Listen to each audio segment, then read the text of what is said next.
ناظرین، اسباب کے بجائے مسبب الاسباب پر بھروسہ رکھنا چاہیے۔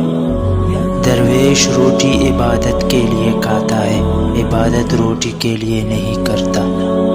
فقیر دراصل وہی ہے جس کی ملکیت میں کوئی شے نہ ہو اور کسی شے کے حاصل ہونے سے اسے کوئی فرق نہ پڑے۔ اللہ تعالیٰ کو آزمانا اور اللہ تعالیٰ کی جناب میں گستاخی ہے اور جو تباہی کا سبب بن جاتی ہے۔ دنیا کا سب سے مشکل کام اس بات کی وضاحت کرنا ہے کہ آپ کسی کے ساتھ کتنے سچے اور مخلص ہیں۔ دانائی کا تعلق بالوں کی سفیدی سے نہیں، عقل اور تجربے سے ہے۔ دل سیاہ ہو تو داڑھی کے سفید بالوں کی کیا وقت۔ علم یہ ہے کہ آپ کو معلوم ہو کہ کیا کہنا ہے، اور حکمت یہ ہے کہ آپ کو معلوم ہو کب کہنا ہے۔ دوسروں کے انجام سے عبرت حاصل کرنا عقل مندوں کا شیوا ہے۔ دنیا کی محبت سے اللہ نہیں ملتا، لیکن اللہ کی محبت سے دنیا اور جنت دونوں مل جاتی ہے۔ احد اور احمد سے تعلق پیدا کر، اے بھائی، جسم کے ابو جہل سے چھٹکارا حاصل کر۔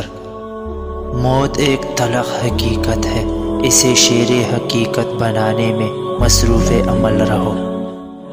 انسانی ذات محدود ہے اور خدا لامحدود۔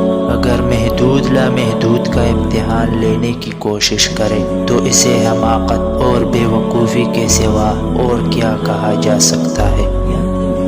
اگر دنیا اور آخرت کی بادشاہی چاہتے ہو تو خود کو اللہ کے سپرد کر دو۔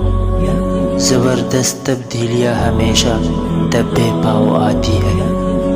خدا کی دوستی کا دامن پکڑو، باقی ہر چیز سے منہ موڑو۔ دنیا کے بازار سے صرف وہی مال خریدو جو آخرت میں کام آئے۔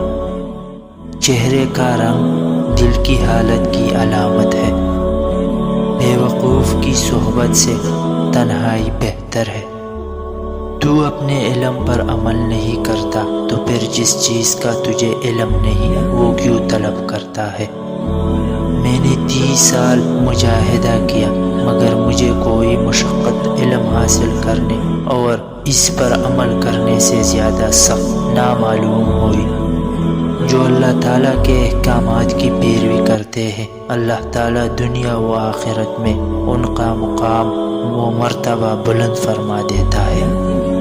دنیا حاصل کرنا کوئی بری بات نہیں، لیکن جب دنیا کو آخرت پر ترجیح دی جائے تو پھر سراسر خسارہ ہی خسارہ ہے۔